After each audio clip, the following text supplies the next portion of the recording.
Assalamu alaikum. Ça t'arrive pas, toi, d'être traversé par ces questions dont tu n'oses même pas parler, tellement tu crois que c'est indécent? Indécent pour un vrai musulman, s'entend. À propos de Dieu, par exemple.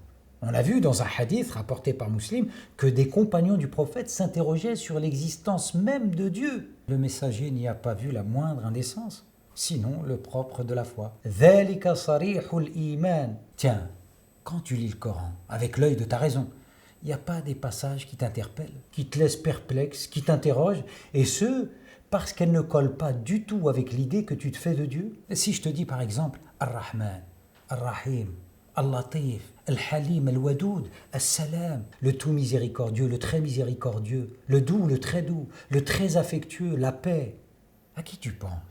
À Allah, on est d'accord. Eh bien moi, quand j'entends par exemple les explications relatives au tragique sacrifice auquel croit devoir se livrer Abraham, explications que nous servent imams et autres prédicateurs, je ne peux m'empêcher de penser qu'on est loin, très loin, du Dieu affublé des attributs que je viens de citer. Car si l'on en croit ces fins connaisseurs du Coran, ce serait ce même Dieu qui aurait ordonné à Abraham de tuer son fils. Et pour quel crime au juste? Dieu ordonne de tuer comme ça, sans raison. Lui, le juste, l'adl, le sage, le hakim. Ah, mais suis-je bête? C'était pour éprouver la foi d'Abraham, nous disent les champions de l'islam. Et comme si ça ne suffisait pas, après lui avoir ordonné de tuer son fils, Dieu lui demande finalement de ne plus le faire. Dieu jouerait avec les émotions, les sentiments et les nerfs de son prophète.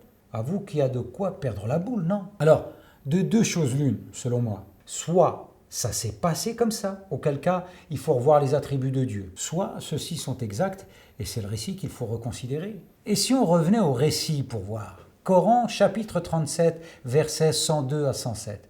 Un passage qui frappe d'emblée car à aucun moment Abraham ne dit que c'est Dieu qui lui demande d'immoler son fils. Ya bunay, inni ara fil manami anni adhbahuk. Oh mon fils, je me vois en songe en train de t'immoler. Pas la moindre trace ici d'un quelconque ordre divin. Oui, mais c'est un songe, pourrait-on m'opposer. Une des branches de la révélation chez les prophètes nous dit un hadith, sauf qu'il s'agit visiblement d'un hadith irrecevable chez tous les traditionnistes qui font autorité. Mais admettons qu'il s'agisse d'une révélation, un ordre qui vient tout droit de Dieu. Pourquoi Abraham consulte-t-il son fils? Fanzur madha tara. Vois donc ce que tu en penses. Quel intérêt si la volonté de Dieu est qu'il soit sacrifié? Enfin, il y a la réponse de son fils, une réponse où Dieu n'est pas plus mentionné. Qala ya abati fa'al ma tu'mar.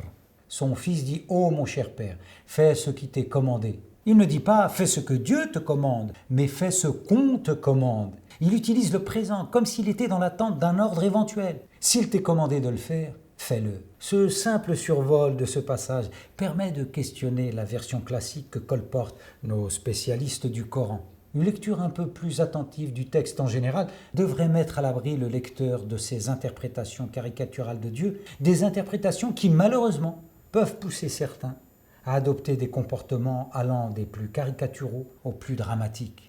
Abraham et son fils nous font la démonstration que ce qui prime finalement, ce n'est pas tant l'application d'un ordre divin que l'ardente volonté de cerner l'intention de Dieu. C'est en tout cas ce que devrait faire un musulman qui veut du bien.